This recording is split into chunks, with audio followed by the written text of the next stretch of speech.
Beyond Our Borders is brought to you by KFC and the Medical City, where patients are partners.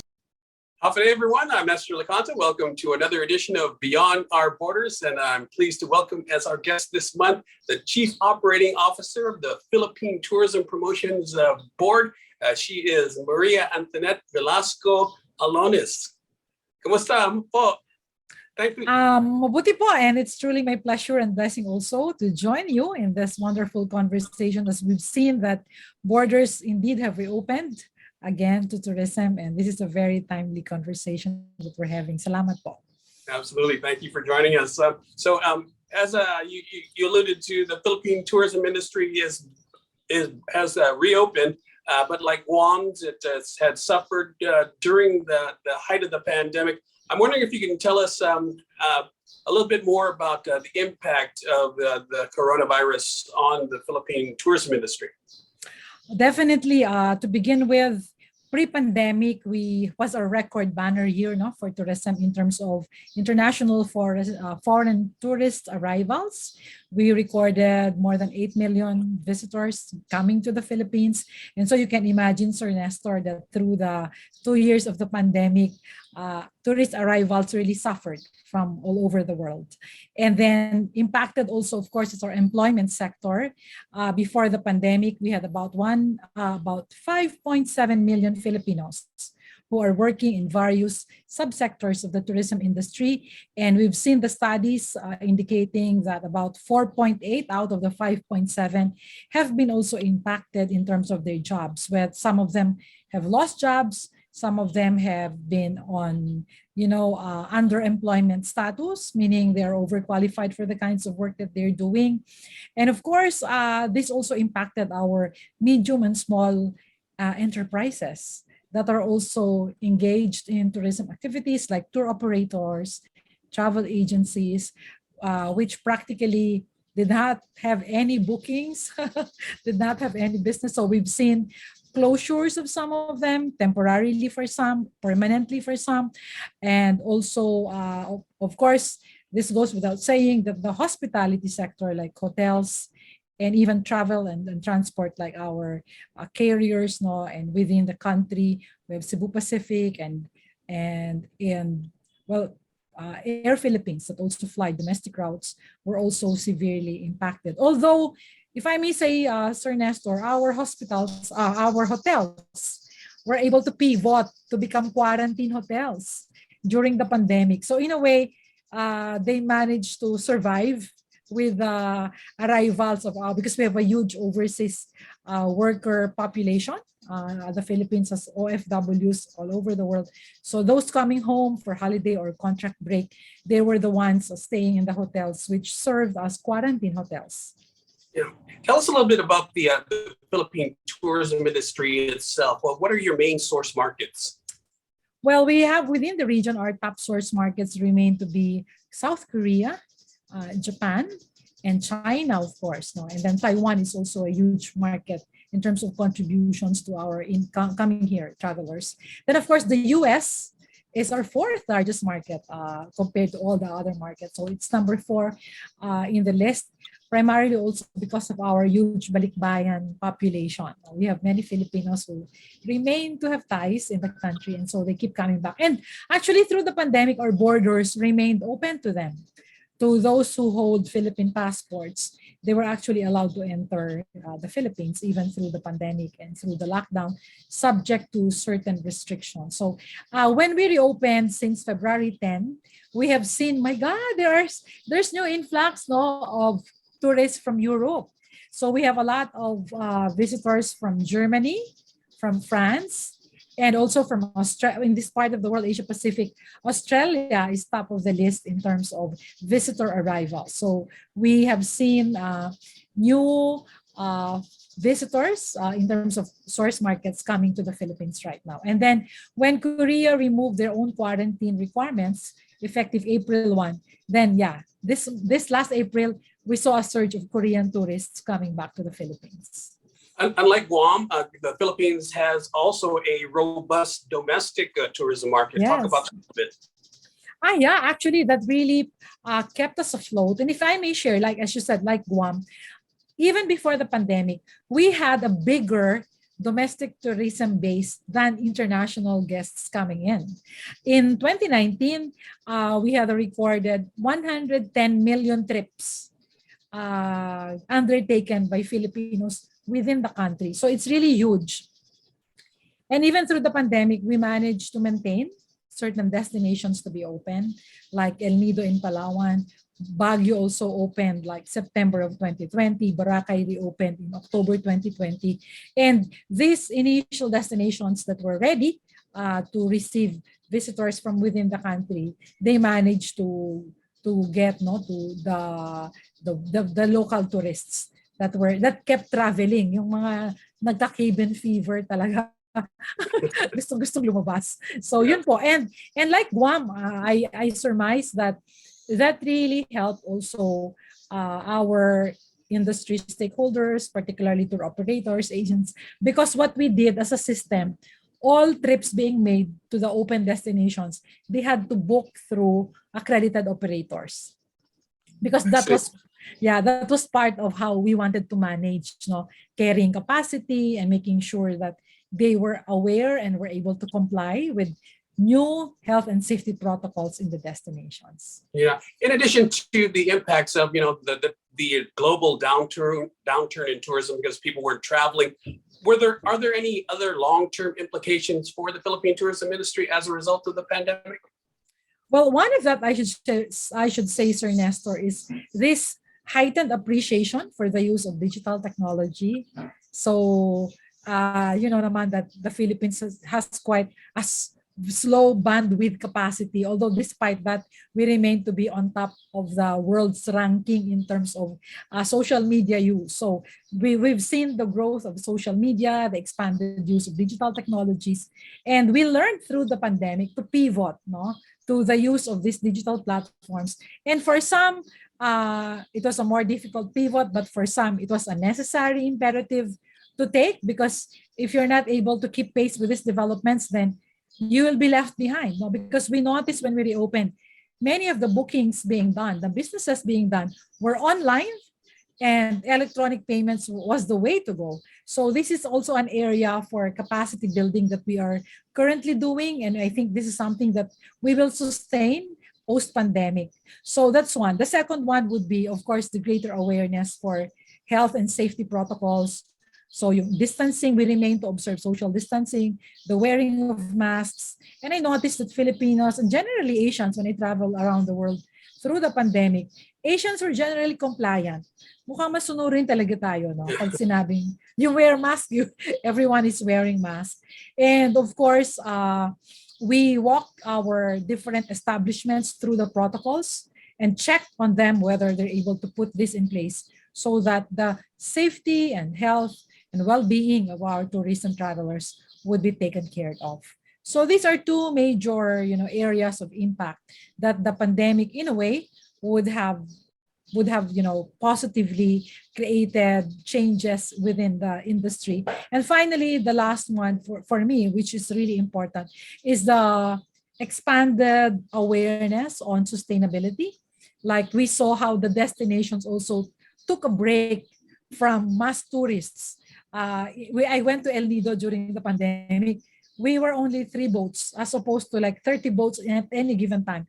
The boatmen were saying, hopefully after the pandemic, this will still be the system, that we will not overcapacitate the destinations. We will manage the capacity of tourists coming in. We will track how many can just stay, and we will really take care of the environment and the natural habitat of our species. The tarsier in Bohol also took a break. So my God, I think the pandemic also was a wake-up call, diba, for us to take better care of Mother Earth.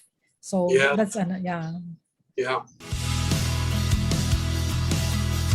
Beyond Our Borders is brought to you by KFC and the Medical City, where patients are partners. When making the new Kentucky Fried Chicken sandwich, people asked how I felt about burger places selling fried chicken. I'd say that's none of my business, just like making fried chicken is none of theirs. Get the new Kentucky Fried Chicken sandwich. It's finger-licking good. Beyond Our Borders is brought to you by KFC and the Medical City, where patients are partners. So one of the main responsibilities of the Tourism Promotions Board, of course, is marketing the Philippines. Tell us a little bit about how you are marketing the country post-pandemic.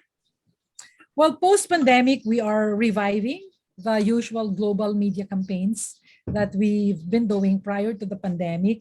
And of course, we now have revived also our physical participation in international travel fair and business-to-business events.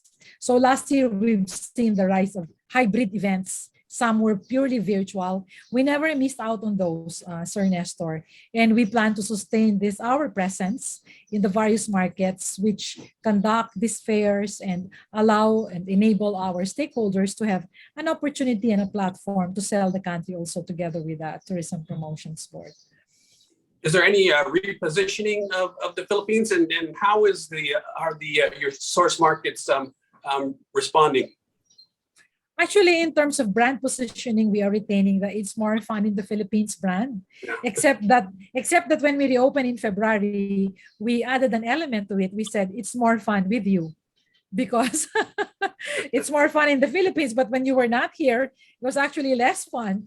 And you guys are the ones that bring actually the fun element in travel and tourism. So we added that element in the campaign because it's something we've realized through the pandemic, and it is something that we feel is true. No, you guys, your warm presence truly make the destinations and the Philippines 7,641 islands more fun. In terms of reception from our source markets, actually through the pandemic last year and even by the tail end of 2020, a lot of our existing markets in London, in Canada, and then in the US, of course, they were really persistent in asking, when are you guys going to open already? We want to travel back to the Philippines. Last week, we successfully hosted the 21st World Tourism and Travel Global Summit here in the Philippines. And we received more than 650 foreign visitors from 50 countries. And that was really a blessing for us to showcase the destinations and of course, that Filipino brand of hospitality, no, and our food, the culture. So I think this is something that our guests, those who have not come here, are also looking forward to, and we hope to really welcome back them also soon. Yeah, I wanted to ask you about that summit. What do you think were some of the main takeaways from the summit? Well, during this summit, the WTTC led the launch of the sustainability basics for hotels. So this is a good step in terms of concretizing what are we really supposed to do when we say we want to push for sustainable tourism, because sustainability is such an in-word, it's the trend right now, but people appreciate it in different ways. It's really a very broad word, and this is a good step that for WTTC, the Manila Summit became the venue to launch the sustainability basics, particularly for hotels. It was also a platform for excellent conversations that eventually, centered towards the need for us to deepen the involvement and the engagement of our young leaders. So in fact, the WTTC will formulate a new program that focuses on harnessing the potential of our youth, the young leaders in the sector. Sila naman yung successors, and we can help, develop them to really take on leadership responsibilities in managing the sector. Of course, the third one would be the consistent, glowing praises for the country on how we hosted the summit. Ben and Anne, part of the BVG group of the WTTC that's been staging the event, told me one afternoon, they said on opening day, we've been doing the summit since 2008. And they said, today's opening was the best opening ceremony they've had experienced so far. So that's really a source of pride also for us Filipinos. And of course, we were able to showcase our destinations because we curated post tours for the delegates, and we also had pre-summit tours for the media. And so they really enjoyed. Most of them were first-timers. And so they were so elated to discover that, there is a paradise in this part of the world, and they want to come back. Yeah, and the Philippines has a broad industry. You have your sun and sand, the beaches. You have your cultural tourism. You have environmental tourism. You have your medical tourism. What do you think would be the most prominent segment within the local Philippine tourism industry? Well, locally, our dive portfolio is really growing. And in the last 2 years, we've consistently been awarded global recognition as best diving destination in Asia. No? And then, of course, there's faith and food tourism. Mahilig tayong kumain, di ba? We like to eat, we love to eat. And gastronomic tourism is also on the rise. People rediscovering the different colors, flavors of our different dishes. And that's also because of how our chefs, the Filipino chefs, have also evolved in terms of their craft. In fact, during the WTTC Summit, that was one also of the highlights, no? Our visitors appreciating the various Filipino dishes that were curated by our own Filipino chefs through the various dinners that we've hosted. So basically, these are the new trends. And then, of course, there's heightened demand for like glamping, yung mga open door adventure tourism. And last year, we launched the motorcycle tourism. So this is also something that's gaining traction already, even within the country. Yeah. Beyond Our Borders is brought to you by KFC and the Medical City, where patients are partners. When making the new Kentucky Fried Chicken sandwich, people asked how I felt about burger places selling fried chicken. I'd say that's none of my business. Just like making fried chicken is none of theirs. Get the new Kentucky Fried Chicken sandwich. It's finger-licking good.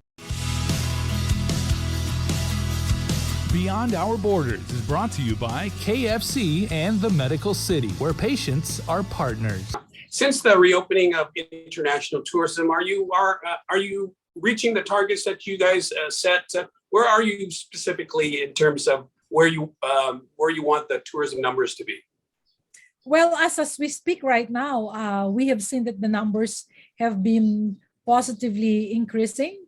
In fact, they've exceeded our targets, and maybe because we are also the first country in Southeast Asia that reopened. So we sort of, we had like the early advantage of being able to receive foreign visitors. And within the country, our COVID cases are really low, and our nasa booster rate na tayo eh.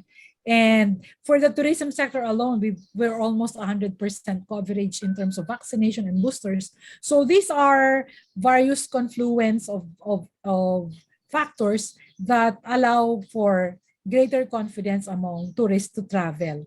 Right now, our numbers are looking good and even beyond the expectations and forecasts set by our authorities at the Department of Tourism.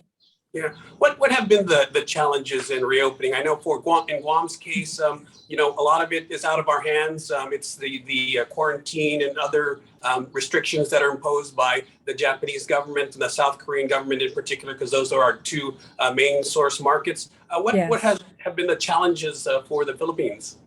Well, it's basically the same with respect to Korea and Japan, because as you said, that's something similar we share with Guam. They are primary source markets, and their own internal quarantine requirements discourage their citizens from traveling abroad. Because like, even if we didn't have quarantine anymore, when they go back, they need to quarantine. Yeah. So that's one. And then here in the country, one challenge was how do you simplify or streamline the processes and the requirements, because it's already stressful to travel, diba, through the pandemic, and then there are those added requirements, processes that people were not so familiar with. So the challenge of being able to timely communicate complete information and correct information is there. That's why for us, we launched the Philippine Travel App in November 2020. It is an information hub of all the requirements, the protocols, and then the changing policies. Because as you know, our interagency task force on the COVID-19, which is national, they meet every week and the policies change every week. So we took time and we really exerted efforts to be able to cascade timely information and the correct ones. Because ang dami ng fake news, no? na kumakalat. Yeah. Yeah, Jeanette, from the the big picture, what do you think will be the lasting impact of the pandemic on global tourism? Well, in terms of global tourism, one would be, as I mentioned, the heightened appreciation for sustainability. And even in the WTTC summit, this is something that has been the focus of several conversations. So how do you now redevelop and redefine destinations in a way that allow us to also meet the global sustainable development goals by 2030? So we were already, the entire world, was already challenged in terms of meeting the global sustainable goals 2030. And then we were set back by 2 years because of the pandemic. So I think as a global community, it really compels us to work together, to converge. And also, one positive impact I've seen, Sir Nestor, is that whereas before, we're like competitors, like we're also a destination, some countries are destinations, but through the pandemic, we've seen conversations that center around, hey guys, what did you do? What was your best practice? So there is a healthier sense of competition in a way that people learn from one another. We share best practices, and people are just too generous to also, mentor and walk others through their process, their journey. So I think that's something that we should also bring through the post-pandemic scenario for tourism, that we've become, kinder and compassionate and more generous in terms of helping one another. Beyond Our Borders is brought to you by KFC and the Medical City, where patients are partners. When making the new Kentucky Fried Chicken sandwich, people asked how I felt about burger places selling fried chicken. I'd say that's none of my business. Just like making fried chicken is none of theirs. Get the new Kentucky Fried Chicken sandwich. It's finger-licking good.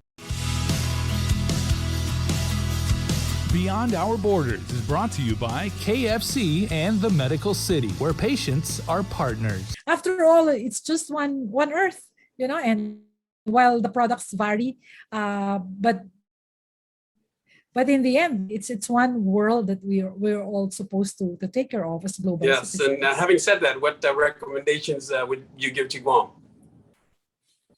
Oh, I don't think I am in the best position to make a recommendation, because I think I subscribe to the notion that each destination is unique and has peculiar sets of challenges that encompass, like if you go through the ESG framework, so the environment challenges of climate change, of water and sanitation and deforestation, and having watershed areas that are denuded, to sociocultural elements like dynamics of the people, the preservation of heritage, to governance. So, we're 1 week away from elections, and so with new leaders, transition happens, and I'm sure Guam is also situated in somehow, in the same way. And so I subscribe to the notion that because we are faced with unique peculiarities then of scenario, then the solutions will not be one size fits all. It really depends on